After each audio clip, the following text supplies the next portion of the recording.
Saudara-saudari para adorator yang terkasih, setiap orang dari kedalaman hatinya didorong untuk mencari dan mengenal Allah. Karena alam ciptaan ini memang merupakan pernyataan Allah kepada manusia. Namun, karena pernyataan itu berupa sesuatu yang nampak, jasmani, tanda, dan tanda mempunyai batas, manusia sendiri harus mampu menangkap tanda tersebut. Artinya, manusia tanggap akan makna tanda tersebut. Sebab tanda yang sama dalam situasi yang berbeda dapat bermakna yang berbeda pula. Sebaliknya, tanda yang berbeda dalam situasi yang berbeda dapat menyatakan sesuatu yang sama. Nah, dalam keterbatasannya, manusia tidak pernah memahami dan mengenal secara utuh Allah yang tak terbatas itu. Yesus Kristus adalah Sang Sabda yang sama dengan manusia. Penginjil Yohanes dalam prolognya sudah menyatakan bahwa Sabda itu adalah Allah.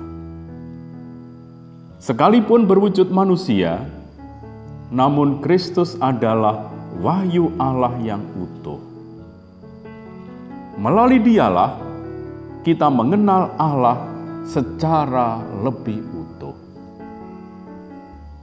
Dulu, sebelum pengenalan akan Kristus, Allah dipandang sebagai sesuatu yang jauh, tak terjangkau.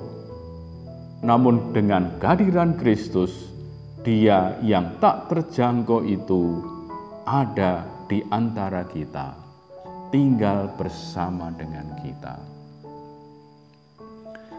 Namun demikian, keutuhan itu masih dalam pemahaman manusia yang pada kenyataannya tetap tidak utuh, sehingga tetap mengandung suatu misteri. Yohanes mengingatkan kita bahwa kita harus berusaha dapat memahami segala sesuatu yang ada dan terjadi di sekitar kita sebagai tanda-tanda dari Allah, sekalipun mungkin sangat pribadi.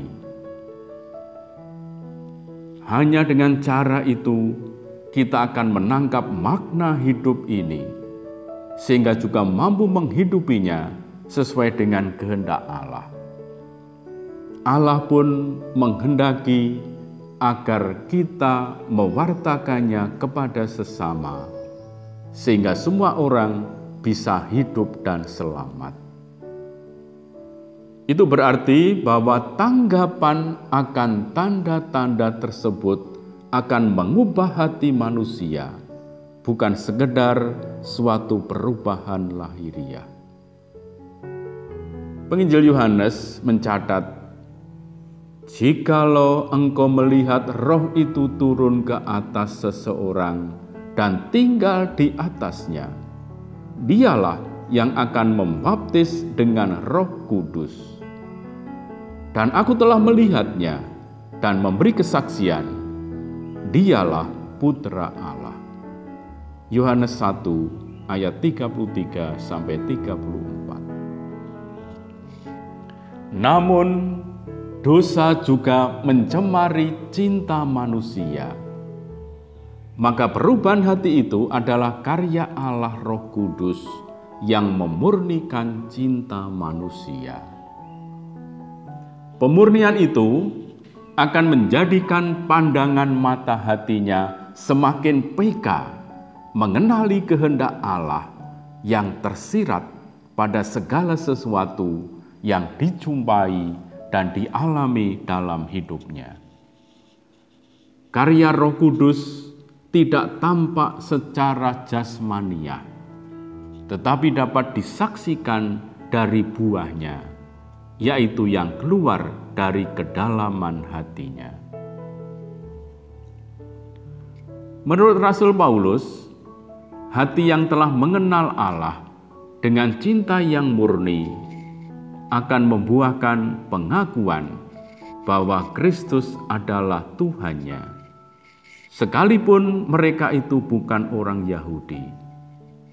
Sebagaimana diungkapkan dalam suratnya kepada jemaat di Korintus, yaitu mereka yang dikuduskan dalam Kristus Yesus dan yang dipanggil menjadi orang-orang kudus, dengan semua orang di segala tempat yang berseru kepada nama Tuhan kita Yesus Kristus, yaitu Tuhan mereka dan Tuhan kita.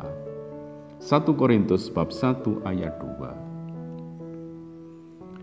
Hal ini diperlambangkan dalam kitab suci, yaitu apa yang ditugaskan kepada Nabi Yesaya, lambang Kristus sendiri. Kristus adalah penyelamat seluruh bangsa manusia, termasuk mereka yang hidup sebelum Kristus. Tidak ada manusia yang dikecualikan. Maka Kristus adalah juru selamat bagi umat manusia tanpa ada yang dikecualikan. Karena itu setiap orang yang mencari Allah dengan sungguh-sungguh akan disambut oleh Kristus, dan Kristus akan menyatukan diri dengan mereka.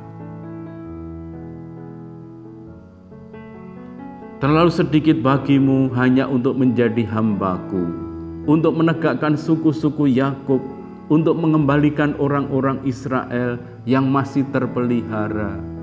Tetapi aku akan membuat engkau menjadi terang bagi bangsa-bangsa, supaya keselamatan karyaku sampai ke ujung bumi. Demikianlah pernyataan dari Nabi Yesaya. Dalam berbagai kesempatan, Kristus sendiri menyatakan bahwa Dialah kebangkitan dan hidup. Dialah gembala yang baik. Dialah pintu dan jalan bagi manusia memasuki kemuliaan dalam hadirat Allah. Dan masih ada berbagai sebutan lain. Kristus adalah Alfa dan Omega. Seluruh sebutan-sebutan itu mau menyatakan siapa Kristus dan akhirnya siapa Allah bagi kita umat manusia. Ini dinyatakan terus-menerus dalam berbagai macam tanda. Maka orang harus melatih diri agar peka akan tanda-tanda zaman. Sebab kepekaan itu adalah salah satu sisi dari pengembangan pribadi manusia. Para saudara terkasih, dalam ketekunan beradorasi, kita diundang untuk terus bertumbuh dalam kepekaan, untuk melihat dan memaknai tanda-tanda zaman. Apakah kita dengan tekun melatih diri untuk tanggap akan tanda-tanda zaman, agar dapat hidup sesuai dengan rencana dan kehendak Allah? Marilah kita mohon rahmat agar pengenalan kita akan Dia semakin mendalam dan kita semakin mampu untuk memaknai setiap tanda kehadirannya di dalam perjalanan hidup kita.